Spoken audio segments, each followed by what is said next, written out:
জীবন সঙ্গী কবে পাবো? জীবন সঙ্গীটা আমার জীবনের লক্ষ্য না, আমার লাইফে যে আসবে তার লক্ষ্য হতে পারে আমাকে জীবন সঙ্গী বানানো, নাকি?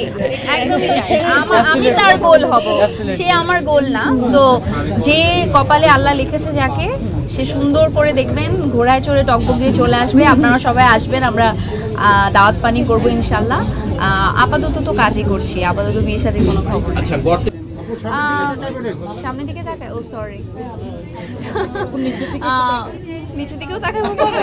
আচ্ছা, অনেকে একজন দুষ্টামি করে এক সেলিব্রিটি বলেছে যে ফরমালিন, আপনি কি বলবেন? আমি ফরমালিন না, ফরমালিন মানে ফরমালিনের কাজে উনি সেলিব্রিটি হিসেবে আমি এটা তো কমপ্লিমেন্ট, আমি তো এটা প্রশংসা হিসেবেই নিলাম। কারণ আমরা এত বেশি ভেজাল খেয়ে খেয়ে বাংলাদেশের মানুষের অভ্যাস হয়ে গেছে যে সব কিছুতেই মোটামুটি অল্প একটু থাকে। তো সেটা যদি আমাকে বলে থাকে যে আমি ফরমালিন, আমি কমপ্লিমেন্ট হিসেবে, আমাকে যে যা বলে আমি কমপ্লিমেন্ট হিসেবে নিই, আমার কারো কোনো কমপ্লেইন। এই জন্যই তোমাকে সবাই পছন্দ করে। Thank you. যেমন অনেকগুলো ভাত প্লেটে নিয়ে নিলে তো খাওয়া যায় না, তাই না?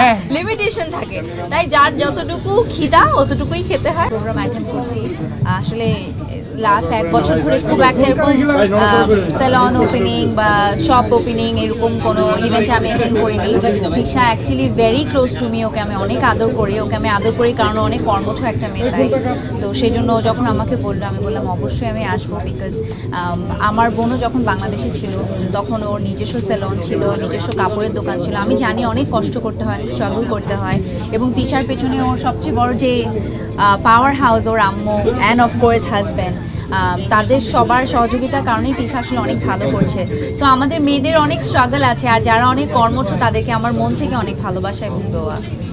এই যে উদ্যোক্তা, নতুন উদ্যোক্তা বলেন বা এর আগে আমরা কয়েকটি, ওকে নতুন উদ্যোক্তা বলা যায় না, ও সফল উদ্যোক্তা মাশাআল্লাহ, বিভিন্ন সংগঠনের সাথে কিন্তু কাজ করে। সেই হিসাবে আপনাকেও যদি আমরা পাশে পাই কেমন?